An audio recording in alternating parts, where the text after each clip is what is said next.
मेरे दोस्त, प्यारे प्यारे मेरे साथी, मेरे भाई बहन, आनंद लीजिए मेरे साथ इस वीडियो का, इस सफ़र का, इस टफ जर्नी का।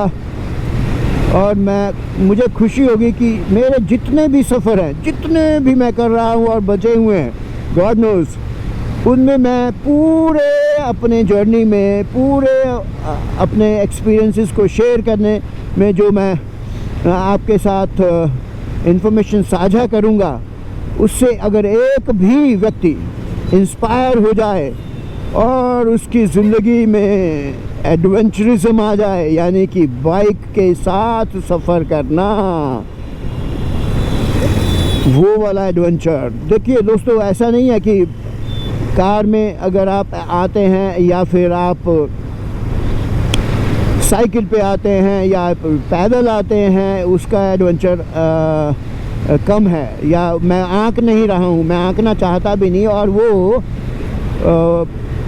मेरे बूते की बात नहीं है, यानी कि उनका एक्सपीरियंस अलग अलग होता है। तो जब मैं कर लूँगा वो एक्सपीरियंसेस तो मैं शेयर कर सकता हूँ, otherwise I don't have any right to do सो।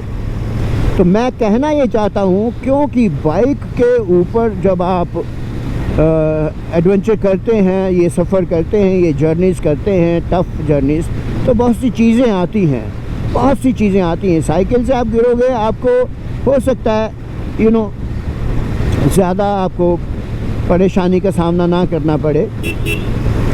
इसी तरह से पैदल तो आदमी एज यू नो गिरने का सवाल नहीं है। और 4 व्हीलर बैलेंस्ड होता है, 4 व्हील्स के ऊपर होता है वो, तो ज़्यादा बैलेंस्ड होता है। बाइक में क्या है कि बहुत सी चीज़ें होती हैं, रोड स्लिपरी मिल सकता है आपको, आप जज नहीं कर पाए, रोड के ऊपर कोई ऑयल टैंकर जा रहा था और वो रिस रहा था, उसमें रिसाव हो रहा था, तो वो पता नहीं चल पाता कई बार, तो आपने अचानक बीच में ब्रेक लगा दी, या फिर छोटी बजरी, पतली पतली बजरी होती है, वो हिल्स में पर्टिकुलरली होती है, कई बार प्लेन्स की सड़कों पे भी होती है, प्लेन्स में भी, तो वो अगर उसके बीच में आपको मजबूरी से आना पड़ गया और फिर आपको उसी पे ब्रेक भी लगानी पड़ गई, तो आप गए, मतलब गए पक्का, आप संभल नहीं पाएंगे, इम्बैलेंस्ड हो जाएगा व्हीकल, और फिर उसके बाद का रिज़ल्ट जो है वो तो आप खुद ही इमेजिनेट कर लीजिए, उसमें बताने वाली बात नहीं है।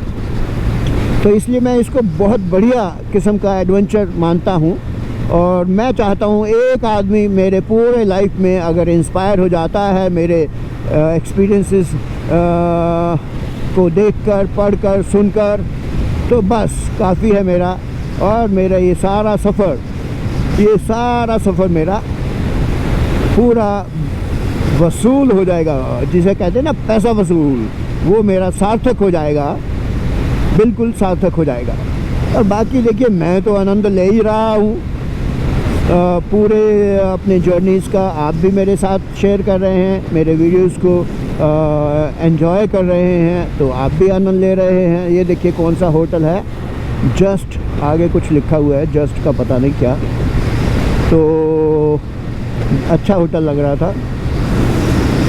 तो कुछ चीज़ें होती हैं कि आप ज़्यादा तवज्जो नहीं दे पाते हैं सफ़र में, स्पीड भी होती है, जैसे अभी मैं 70 की स्पीड पे था, तो मैं उस होटल का नाम पूरा नहीं पढ़ सका, सिर्फ जस्ट।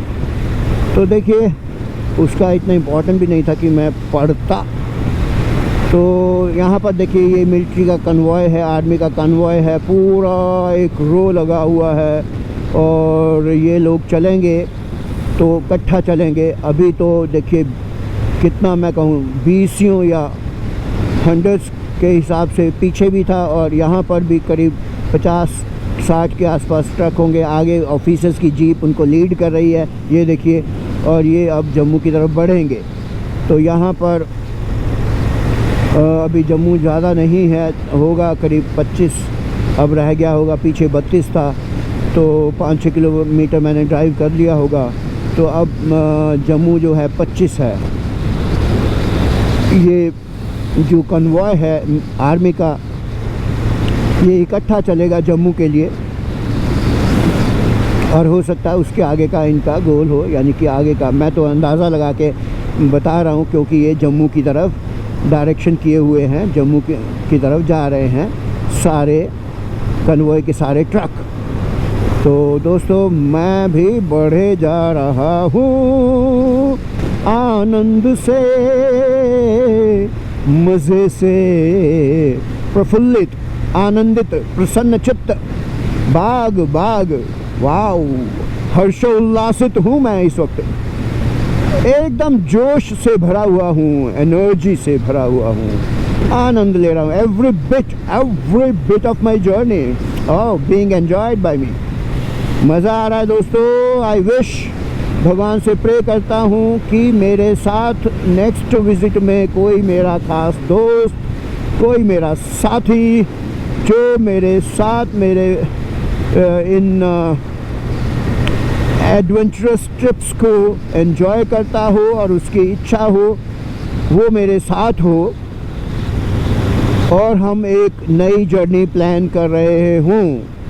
तो ये मेरी एक विश है जो मैंने अभी अभी यहाँ पर भगवान से प्रार्थना कर दी है इस जर्नी पर, कि वो मेरी इस विश को पूरा करें। और मैं समझता हूँ कि जब मैं हार्ट से कुछ भी, या फॉर दैट मैटर कोई भी व्यक्ति बिल्कुल हार्ट से, दिल से, तहे दिल से ऐसे कोई प्रार्थना, कोई विश करता है, ज़रूरी नहीं है वो किसी मंदिर में जाके की जाए या किसी धार्मिक स्थल पे, गुरुद्वारे में, या for that matter any religious place, वहाँ पर जाके की जाए तभी मानी जाती है, तभी कबूल होती है, ऐसा नहीं है, ये मेरा मानना है। तो वो कबूल होती ही है, होती ही है, होती ही है, और ये भी होनी ही है जो मैं अभी भगवान जी से, परमात्मा से विश मांग चुका हूँ, प्रे कर चुका हूँ। थोड़ा स्लो करना पड़ा क्योंकि बीच में दूसरे व्हीकल्स रोड को के अंदर आ रहे थे, मर्ज हो रहे थे साइड लेन में से, तो ये होता है। एंड यही तो है जी सावधानी, केयरफुलनेस, और एज यू नो सावधानी हटी अपने आप लगा लेना दोस्तों। आगे फिल इन द ब्लैंक्स। तो I am going ahead and heading towards Jammu. रास्ता मलाई है दोस्तों, ये मैं बता दूं, पठानकोट से जम्मू का रास्ता फुल मलाई, फुल मलाई। कहीं बीच बीच में नैरो हो जाता है, लेकिन बहुत बढ़िया रोड है। इसको मैं 10 में से 8.5 पक्का दूंगा, पक्का आंखें बंद करके। ये रोड है और बड़ा प्यारा बनाया हुआ है। और ये जो मैं बताऊं, कल की जर्नी में जालंधर से जो मोड़ लेते हैं फ्लाईओवर के नीचे से, वो मैंने कवर किया है अपने पिछले वीडियो में। तो पठानकोट की तरफ जो मोड़ मुड़ता है फ्लाईओवर के नीचे से, वो रोड यानी कि जालंधर से पठानकोट के बीच का जो रोड है, ओहो सुपर मलाई, एक्सेलेंट, क्या कहा जाए उसे, मक्खन रोड है। बीच में करीब 2-3 किलोमीटर वो रोड रीले कर रहे थे, यानी कि उसमें दोबारा से टारमेक बिछाई जा रही थी, तारकोल बिछाई जा रही थी, डांबर जिसको कहते हैं हिंदी में कुछ लोग। रिसेंटली मुझे पता लगा कि इसको डांबर भी कहते हैं। तो